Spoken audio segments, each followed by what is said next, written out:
മൂന്ന് ഉപതെരഞ്ഞെടുപ്പ് കേരളത്തിൽ നടന്നു. അതിൽ പാലക്കാട് തെരഞ്ഞെടുപ്പും ചേലക്കര തെരഞ്ഞെടുപ്പും വലിയ നിലയ്ക്കുള്ള വാർത്തകൾക്ക് ഇടം നൽകിയതാണ്.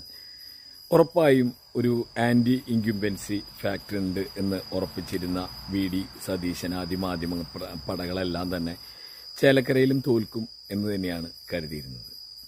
നമുക്കറിയാം, തൃശ്ശൂർ ഒരു തെരഞ്ഞെടുപ്പ് ജയിക്കുമ്പോൾ കോൺഗ്രസിൻ്റെ വോട്ട് കുറഞ്ഞതിൻ്റെ കണക്ക് നമുക്കറിയാം.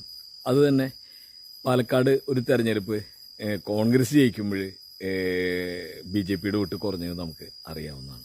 തെരഞ്ഞെടുപ്പ് വിജയത്തിലേക്ക് എത്തുന്ന ആ ഘട്ടത്തിൽ SDPIയുടെ പ്രകടനം സോഷ്യൽ മീഡിയ വഴിയും പിന്നെ റിപ്പോർട്ടർ TVയും അതാദ്യം കാണിച്ചതിൻ്റെ ഭാഗമായിട്ട് അതുവരെ ഉണ്ടായിരുന്ന സംഭവങ്ങളൊക്കെ മാറ്റിവെച്ച് പെട്ടെന്ന് പ്രചാരണം അവിടെ വന്ന് നിൽക്കുമ്പോൾ സത്യത്തിൽ അത് ഏറ്റവും കൂടുതൽ ബാധിച്ചത് മാധ്യമപ്രവർത്തകരെ കൂടിയാണ്. അപ്പോൾ മാധ്യമപ്രവർത്തകർ ഇതിനെ പ്രതിരോധിക്കാനായിട്ട് ഇടതുപക്ഷം SDPI ബന്ധത്തെക്കുറിച്ചുള്ള വീഡിയോകൾ ഇങ്ങനെ ഇടുകയായിരുന്നു. അതിൽ കോട്ടാങ്ങൽ പഞ്ചായത്തായാലും പത്തനംതിട്ട മുനിസിപ്പാലിറ്റി ആയാലും ദീപു ഗോപാൽ കൃത്യമായിട്ട് വീഡിയോ ഇട്ടിട്ട് അത് പറഞ്ഞതാണ്. പക്ഷെ എങ്കിലും ജയിക്കിനെ വിളിച്ചിരുത്തി നമ്മുടെ കഥാപ്രസംഗം എന്നൊന്നും പറയാൻ പറ്റില്ല കേട്ടോ.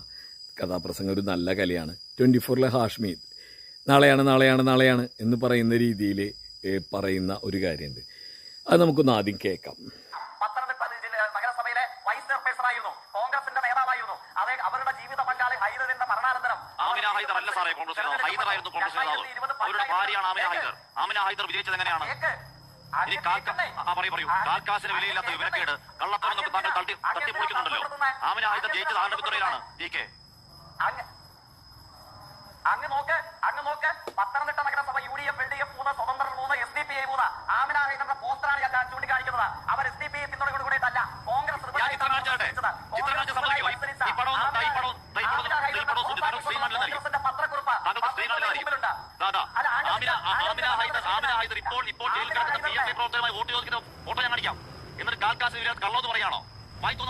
ഇതാണ് വാദം. അപ്പം അങ്ങനെയാണെങ്കിൽ ഉറപ്പായിട്ടും SDPI ജയിപ്പിച്ച അല്ലെങ്കിൽ SDPIയുടെ ആളാണ് ഇപ്പോൾ ഈ ന്യായം കൊണ്ട് രാഹുൽ മാങ്കൂട്ടത്തിൽ അല്ലേ? കാരണം SDPI അവർക്ക് വേണ്ടി വോട്ട് പിടിച്ചു, അത് ആരോപണമായിരുന്നു. ജയിച്ചു കഴിഞ്ഞപ്പോൾ അവർ ഒരുമിച്ച് വിളിച്ചു, അവരുടെ ഓഫീസിൽ ഒരുമിച്ചിരുന്നു. SDPI ജയിപ്പിച്ച ആള് അല്ലെങ്കിൽ SDPIയുടെ ആള് എന്ന് SDPIയുടെ ആള് എന്ന് രാഹുൽ മാങ്കൂട്ടത്തിന് പറയൂ. ഈ ന്യായം അവിടെ ശരിയാവേണ്ടതല്ലേ?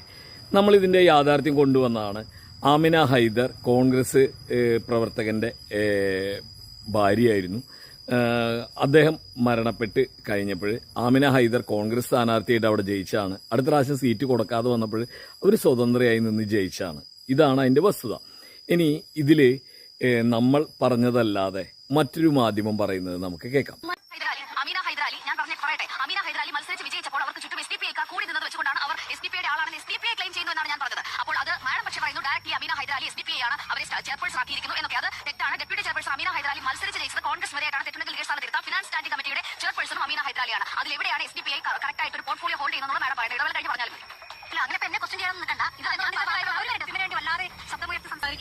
അവര് CPMന് വേണ്ടി വാദിച്ചതൊന്നുമല്ല, ഇത് വസ്തുതയാണ്. ഇപ്പോഴും നമ്മളത് ദീപും ഞാനും ഒക്കെ ഇതിന്റെ വീഡിയോ ഇട്ടതാണ്. പക്ഷെ ഈ ഒരു വീഡിയോ കിടന്ന് കളിക്കുന്നുണ്ട്. അപ്പോൾ നമ്മളൊരു മറുപടി പറയണ്ട, മറ്റൊരു മാധ്യമം പറയുന്നത് കേൾക്കാൻ വേണ്ടി ഇട്ടതാണ്.